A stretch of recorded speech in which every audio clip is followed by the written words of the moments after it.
with another exciting episode of Digital Agency Real Talk by Say It Online with my co-host, Celene. Oh, good welcome, Celene. Hi, thanks you for having me again. You keep letting me come back. It's amazing.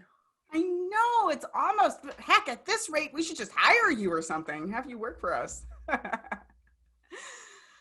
So, Celene, how do you feel about delegating?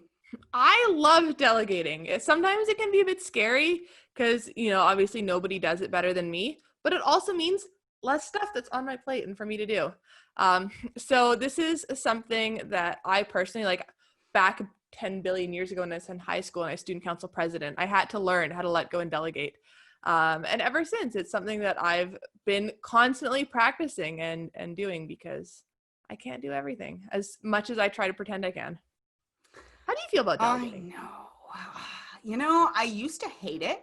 I used to think that group projects, like high school, university, all that stuff, I thought that group projects were like made by the devil himself just to personally torture me.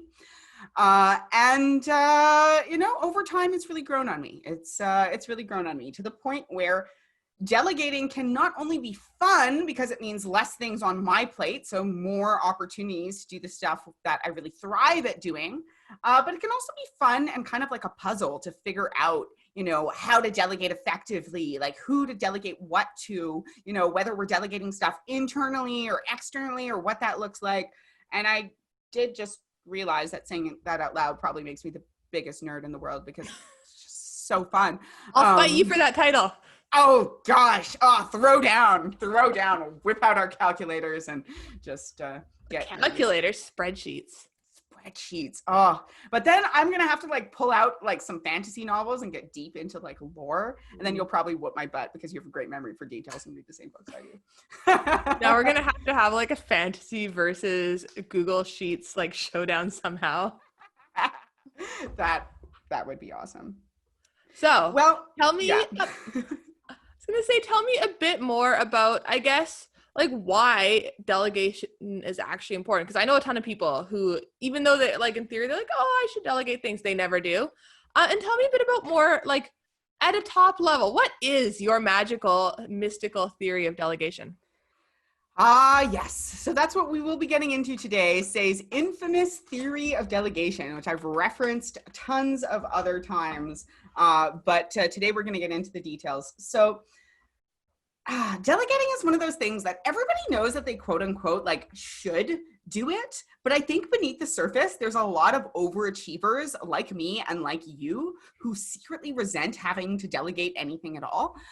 Because there is this perception that I think we're all familiar with that, I can just do blank better myself, or that the only way to get something done well is to do it yourself.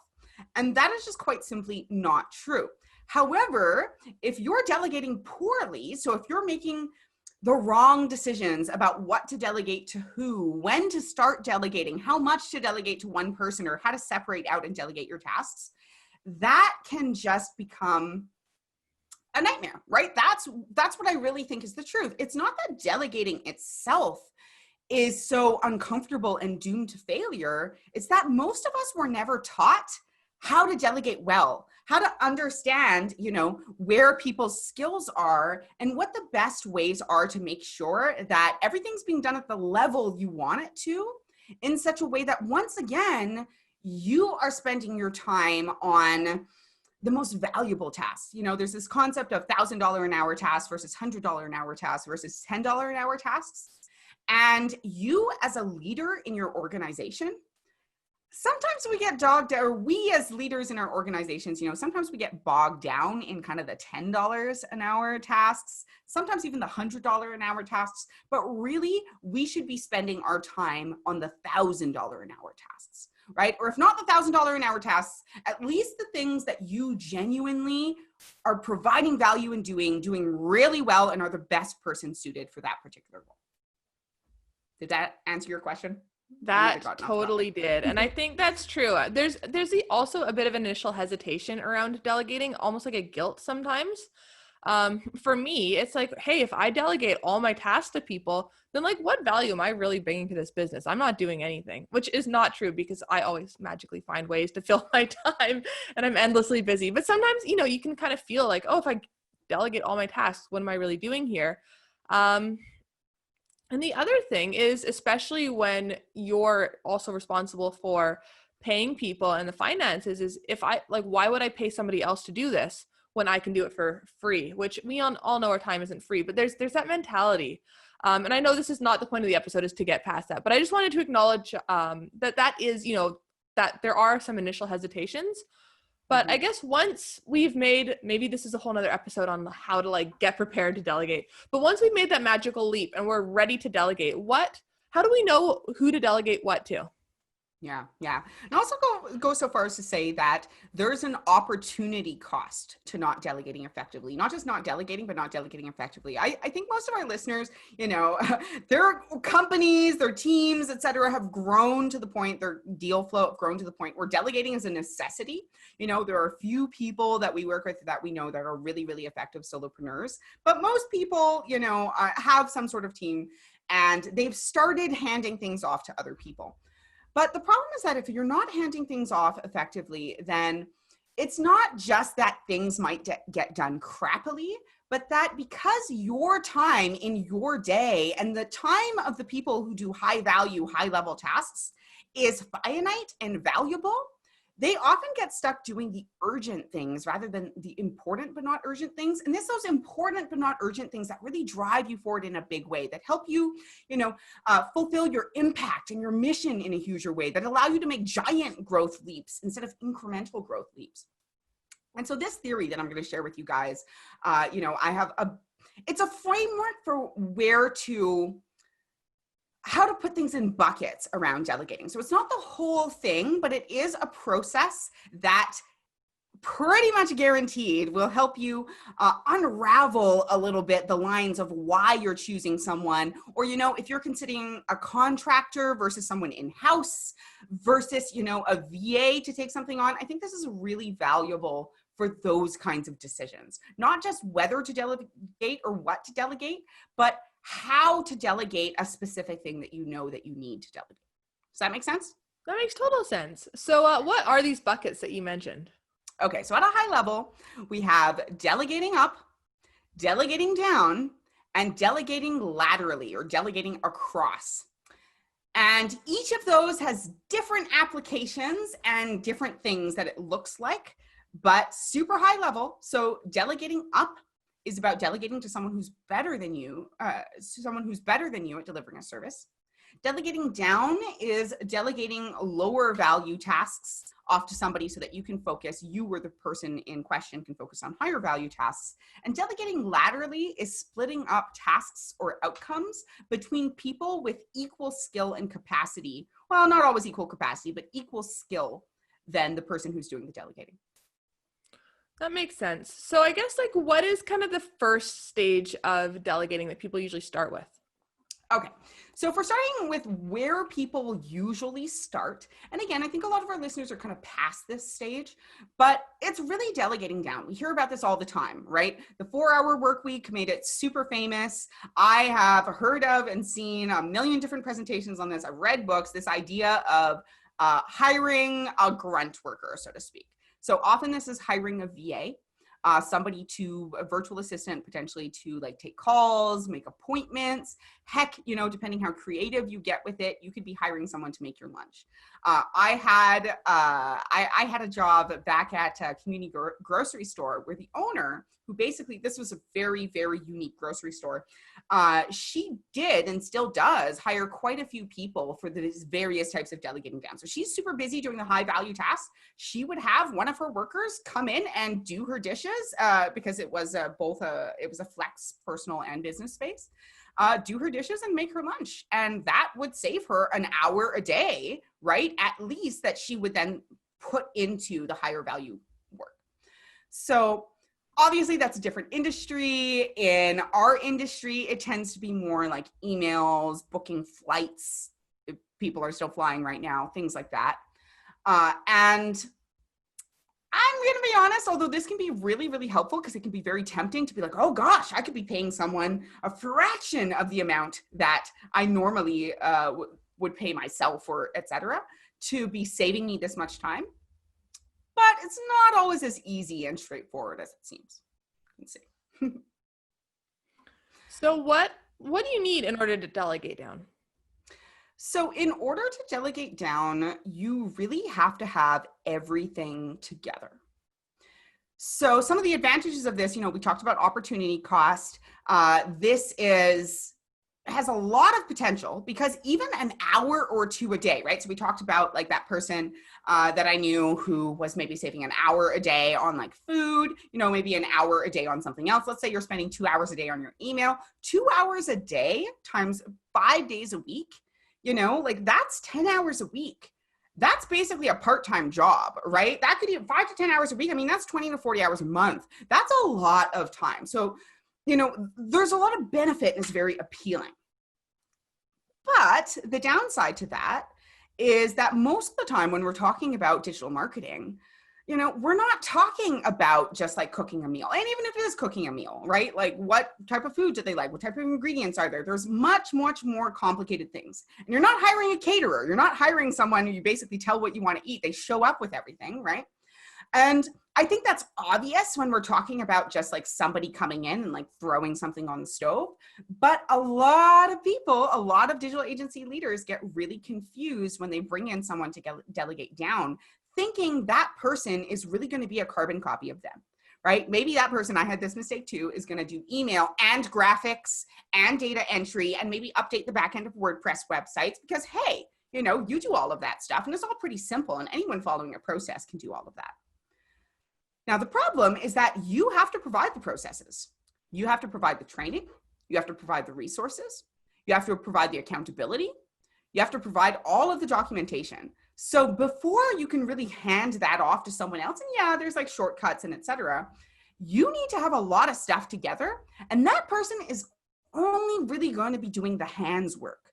So they're only really going to be doing what you tell them to do and no more. I mean, in time, you can maybe have someone become more responsible for outcomes and etc. But the two biggest things that I see is number one, asking somebody in this role to take on too many different types of roles. But then the other thing is making sure that you straight up have your shit together enough that this person is going to be successful. Because otherwise, they're going to be bugging you every 2 seconds and you're going to get frustrated and probably be like, well, I can do that myself, right? Or why isn't this easy for you when in reality, this person cannot read your mind? Something that's obvious to you in terms of how you approach a task that might be fairly simple, like organizing email. Oh God, I mean, like somebody organizes my email, but I had to put together like a template, a process, now we're workshopping it together, etc. Because they don't know what's important to you. They don't know what needs to get forwarded. And if they do know, that's because they've spent a lot of time and probably trial and error getting there. That makes sense. So it sounds like, there is a lot of kind of upfront investment in your time and energy in terms of getting them trained, making sure you have processes for all these little tasks and stuff. And there is, that kind of ongoing management, but it also has the potential to take a lot of kind of mindless hours off your plate. Yeah, exactly. I would say that's a very succinct summary. We hear about processes, SOPs, videos, etc. This is where these really shine a lot of the time because that helps you do the work once, maybe do like 20% more work than doing the task, and then work with somebody to kind of hand it off their plate. But once again, if you're not doing that overhead work, if you're not putting in the management on that, you're probably not going to be super happy with the results. Yeah. The other thing I see a lot of, like, these aren't agencies that we talk to or work with, but I just see people online on like agency Facebook groups or whatever it may be, is people hire someone at $4 an hour or $10 an hour or whatever, and they expect like people to be able to use a lot of critical thinking and do really high level work. And they're always so surprised and frustrated when they're like, oh, I hired this $4 an hour developer and everything's like full of bugs and the quality's low. And I think, you don't want, like, just because someone's overseas, they're not automatically cheap. If you're going to get a really good quality person, you're going to pay for it, because if they're really skilled and smart and critical thinking and can handle their own stuff, they're going to charge more. Like, no matter where you're hiring from, whether you're hiring domestically or outside of your country, you're always going to, you know, if you want a specialized job, you're going to need to pay more for it. Which I guess brings us to the next type of delegating we're going to talk about, which is in the opposite direction of delegating down, and that's delegating up.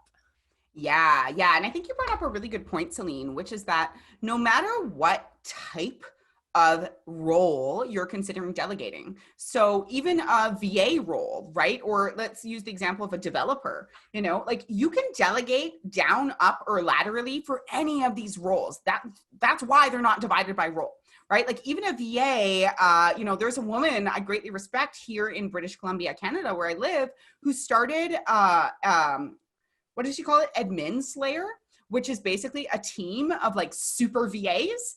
And I mean, they're like $40, $50 an hour. They are not cheap, but they really will be those super people who come in, and they'll guide you through focusing in on the role and what you need. And they'll do it for you. You know, you can have someone to do all of your accounting, someone to do all of your email, etc. And they bill to the minute because they're so efficient. They don't even round up to the hour. But that is not going to be a case of delegating down. Right? Even though it's a VA, even though it's an assistant service, etc., that is an example of delegating up, because delegating up is when you hire someone who is better than you at delivering a specific service. Often this is a channel partner or a subcontractor or a white label service. We at Anansi are an example of delegating up. People come to us, you know, and we can use copywriting as an example here for delegating down versus up versus laterally, right? So a lot of people go in these different directions with copywriting without really understanding which direction they're choosing.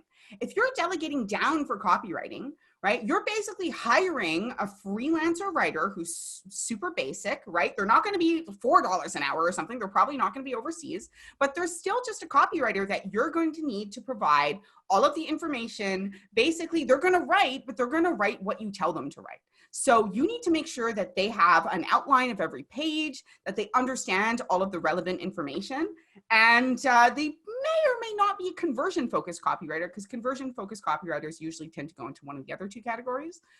And that's okay. Like, there's nothing wrong with that. Just be aware that you're going to have to do all of that extra work. And the work to prepare good copy isn't always overlapped. I mean, it's overlapped, but it's usually not the same as doing all the work for good design or for good development, right? There's going to be some overlap, but not all. But when you're delegating up, that's when you have a service like us. So for copywriting, we come in and basically we tell you exactly, we give you a list of exactly what it is that we need. We will handle all of the client meetings, all of the deadlines, all of the revisions, and we basically hand you a happy client and like package of copy ready to go into the design by the end. We've even had a back and forth conversation usually around design and layout and those kinds of things. Versus if you're delegating down, then you're going to have to, often when you're delegating down for copy, you're literally giving them like a framework of, this is the part we need here on this page. This is the part we need here on this page. It needs to be this many words, this many lines, and say this thing, right? So that's the difference. So we fit into subcontractor or white label service. You know, sales is another good example of this, right? Delegating up. If you are trying to delegate sales, chances are, unless you're really, really good at sales, this is going to be lateral or up. You're pretty much never, I mean, occasionally there are some services, but I would even argue they fall into the delegating up, right? You're not going to hire a random salesperson for like $5 an hour and say, go. And if you are, then you're going to need to give them a lot of different things in order to be successful. I've definitely been spammed on Facebook by $5 an hour salespersons who have very poor English or are trying to sell. I've had someone approach me like with like grammatical errors and spelling errors and broken English, try and sell me copywriting. I was like, did you look into my agency at all? Oh gosh, anyway. Clearly not. And that's so this, delegating down. Yeah, that's delegating down. So delegating laterally, which typically is like hiring in-house. So we'll talk about that a bit, and not always. Like copywriting, like you can delegate laterally for copywriting as well. And that's where a lot of people move to, but you just need to be really careful, because if you're hiring in-house to delegate up, right? If you're hiring someone that's really a lot better than you at things, like we just did this for sales, right? We delegated up, but you still need to provide guidance and accountability.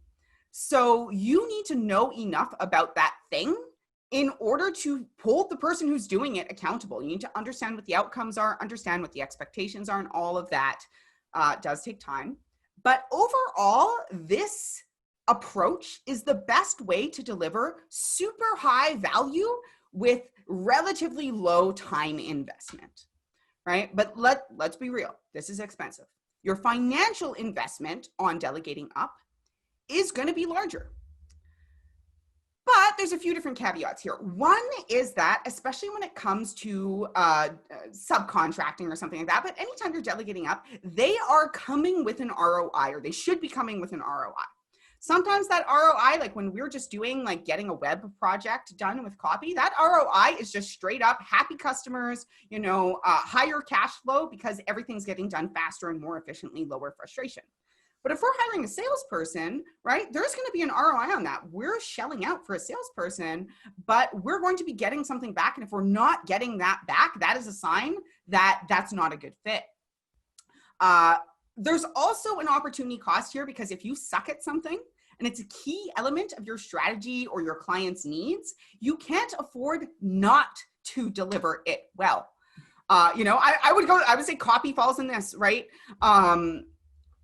Copy is so critical for getting projects to be successful, web projects. It doesn't matter how great the design is. If you don't have amazing copy, you're not going to really reach people's hearts. So anyway, I won't go too far down that rabbit hole, but really just what I want to leave you with is that you're not usually paying for this out of pocket, right? If you're delegating up and doing it effectively, you are basically investing on your client's behalf or investing on your own behalf.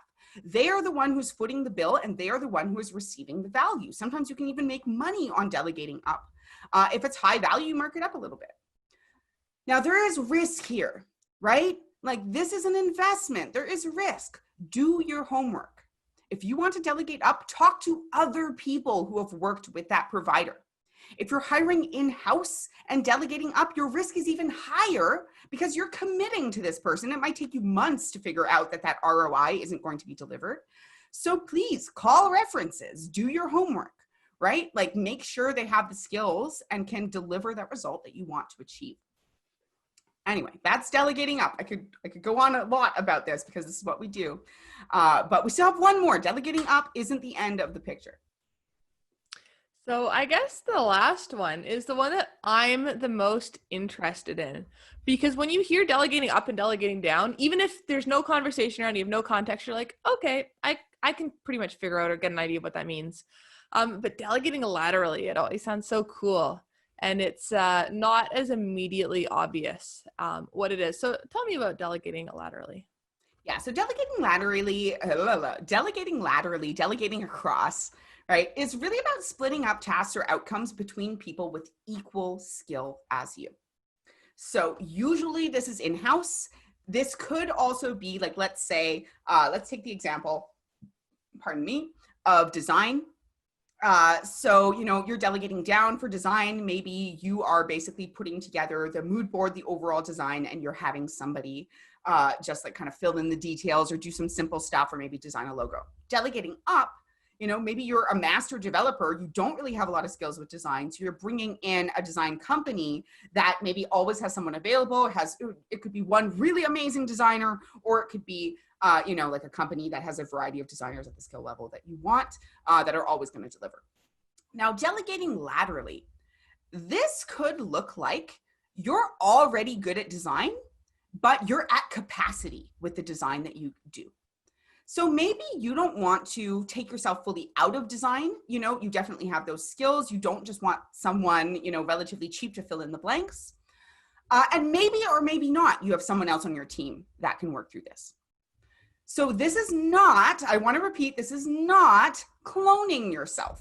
That'd be As cool. a leader in your business, you are not replaceable by a single person. It takes many roles to wear the many hats that you wear, right? So this isn't just taking you and making another you. This is really about either offloading something that you are skilled at to somebody else who is skilled at it, right? So an example of this might be that over time as a leader, I have trained and led my strategists to take on projects instead of me. So I'm no longer touching client projects. Are they doing it drastically better than me? No. Are they doing it? Well, I mean, in time, hopefully, yes, but not when I first hired them. Are they, just really filling in the blanks, right? We tried delegating down at one point when Celene and I first started, where I do the strategy and she just kind of fill things in. No. What I did is we took an element basically that's critical, trained people with the aptitude to be excellent, and then they all operate at a similar skill level to the original role. In time, they will grow. Some of them probably already are, to be better than I ever was if given the opportunity. But that's not where they start, right? So in order for this to work, you or someone else on your team really needs to be skilled enough to train and have enough runway to train effectively. Right? This can be really good for sales. If you're really good at sales, Jake Jorgevin of Lead Cookie and stuff actually basically wrote this whole series with resources on how to delegate laterally in sales, right? So how to basically, if you're good at sales, transition in someone else to take over the role in a way that's super effective, doesn't tank your deal flow at any point, and doesn't require you stepping back in constantly. This is a great example of delegating laterally, because he still had to have the expertise. He had to put the processes in place. In some ways it's like delegating down in that way. He had to do the training.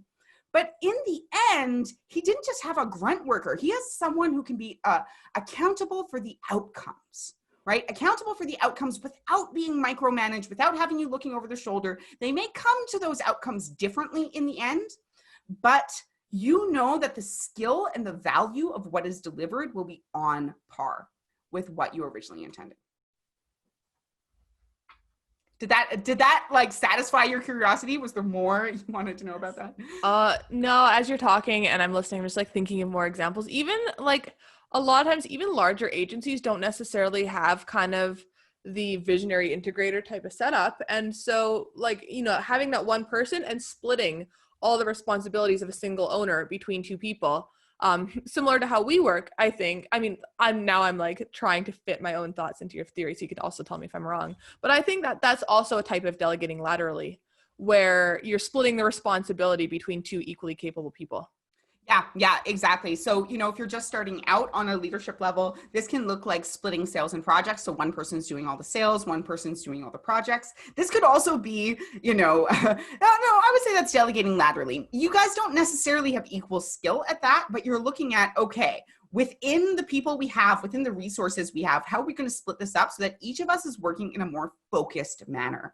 And I think that's really the hidden gem of delegating laterally, is making sure that everyone is more focused. Because as you begin to delegate, it'll just be a matter of getting, the things that frustrate you, or the things that are annoying or take up too much time off your plate. But once you start to mature in delegating, once you start to have more of a team and different people and different contractors and stuff that you can work with, the key that I found is understanding how to slice and dice those roles and responsibilities for maximum focus, so that each person is working within their area of expertise and still getting enough touches in points that are outside of that, so that they're gaining perspective and able to have kind of a general context. But the goal is to not have one person who's doing all of the design, all of the development, all the project management, et cetera, even if they're the most perfect person in the world. The point is to look at, okay, how many hats are you wearing, or the person who needs to delegate? What are those hats that they're wearing? And then how can we use a combination of delegating up, delegating down, and delegating laterally to help people work as much as possible in their area of focus and in their area of strength, so that they can build the most momentum and be accountable for those outcomes. I think that's where the power is. Yeah. So, I mean, I guess on that kind of thread, if I was about to delegate, how do I decide which one I need or what type of delegating I need to do? Ooh. That is a really good question. And I would start by asking yourself why you need to delegate that thing. That's Really critical. And often it's because there's someone in the picture who doesn't have enough time to do everything that they have to accomplish or be responsible for all of the outcomes. And I kind of use this as a guide for what to delegate next. There's a few different ways that we can break down delegating. I know that Chris Tucker of Virtual Freedom has a really great process where you just identify, this is more when you're just starting, right? You identify the things that you hate, the things you really suck at, and the things that you really shouldn't be spending time doing in that order, and delegate in that order. It's great. But I find that just figuring out where the roadblocks are, this is how I continue to approach delegating over time. And then I ask myself, okay, what do I need here? What are my available resources? And what sort of like combination of delegating can I use? Like sometimes you don't have to hire. A lot of the time people kind of rush towards hiring a new role or bringing a new person on. But often you can actually just switch up your approach to delegating, and you can slice and dice a role differently. And that is often enough. So if you start with the why question, if you are delegating because something feels overwhelming or you hate it, right? That might be an opportunity to potentially delegate laterally or delegate up. Well, again, it depends. It depends, right? Like, why do you hate it? Let's just keep asking why. Why do you hate it? Do you hate it because it's boring? Do you hate it because it's annoying?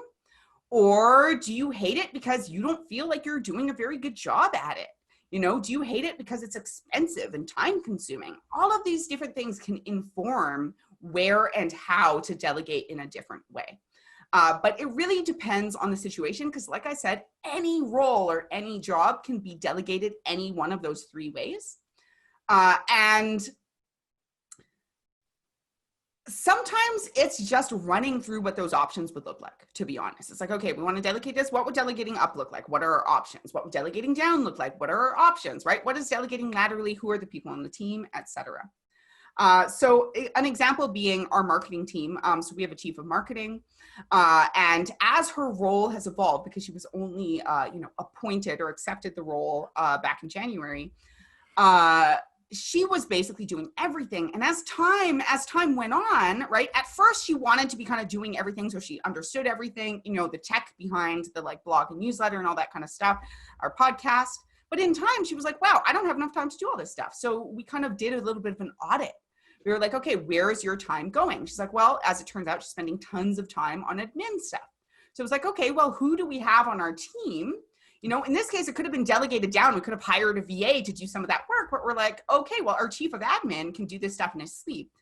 Better than just doing it, he can automate a whole bunch of it, and he has some free time. So, okay, let's like talk about how that's going to be split up. And then in time as well, it was like, okay, well, as she's working on higher and higher level stuff, even though she's a content strategist, she's a great writer, we decided to delegate laterally so that she actually has a dedicated content writer who's another strategist on the team. Then we've even split it up so we have someone else doing the editing.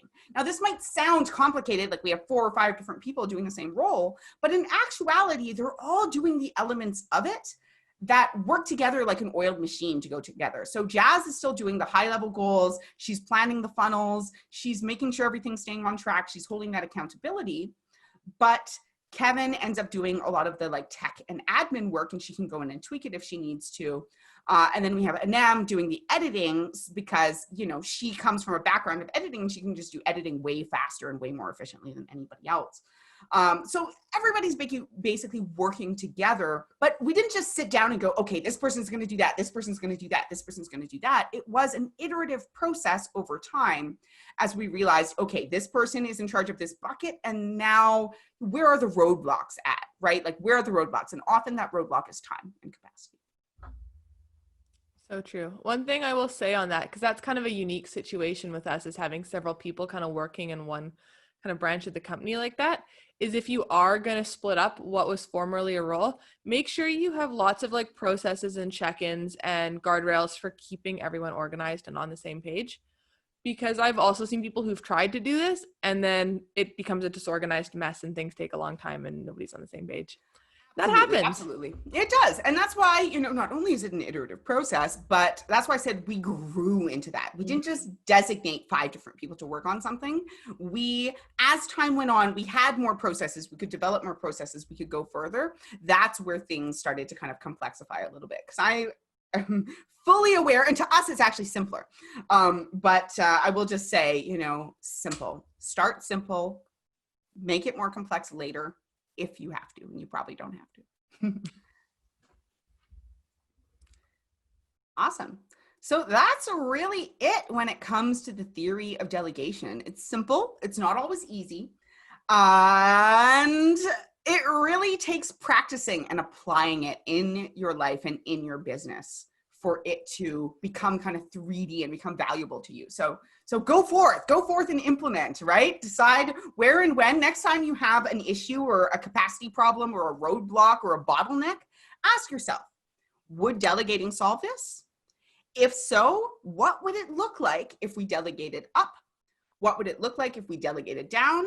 And what would it look like if we delegated laterally? You know, map those out in your head, brainstorm, play around with them a little bit and discuss, and then just make a decision.